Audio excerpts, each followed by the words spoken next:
લોકોને પણ આમણે જે પેલા કામલ કે કઈ કામલને સબક શીખવા એ રીતના કેવું પડશે. મેં તો શું છે બધા ચલાય જ રાખીશું તો નુકસાન કોને? આપણા બાળકોને નુકસાન છે. તો આવનારા દિવસોમાં સમયની સાથે આપણે બધા જાગૃત થઈ આદિવાસી સમાજ પ્રગતિ કરે એ માટે સહિયારો પ્રયત્ન કરીએ. ના ખાતમુહૂર્તના પ્રસંગે હું આ એક રસ્તો સારો બને એના માટે ધારાસભ્યએ સૂચન કર્યું છે.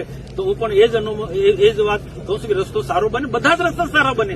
રોડ રસ્તા સારા બને તો લોકો વખાણ કરશે કે કોન્ટ્રાક્ટરની વાહવા કરશે. તો કયા કોન્ટ્રાક્ટરે યોગેશભાઈ વાહવા અને ખરાબ કરશે એનો નખો જાય એમ કે એના કરતા તો ગાળો ખાય એના કરતા રસ્તો સારો બને ને કોન્ટ્રાક્ટરો હોય તો આ રસ્તો સારો બને પ્રજાની સુખાકારી માટે છે. તો આજના પ્રસંગે આમ તો શું છે મારું બીજું કામ છે એટલે ત્યાંથી નીકળી જવાનું હતું, પણ બેને આગ્રહ કરી ચાલો ને 5-10 મિનિટ હવે અને ખાનસિંહ કે મારો વિસ્તાર છે આવો ને ભાઈ. તો જે મને જે યોગ્ય લાગ્યું એ કહ્યું. તો આપણે બધા આવનારા દિવસોમાં બધા સાથે મળીને આપણા તાલુકાનો વિકાસ કરીએ, નર્મદા જિલ્લાનો વિકાસ કરીએ. ભારત માતા કી જય.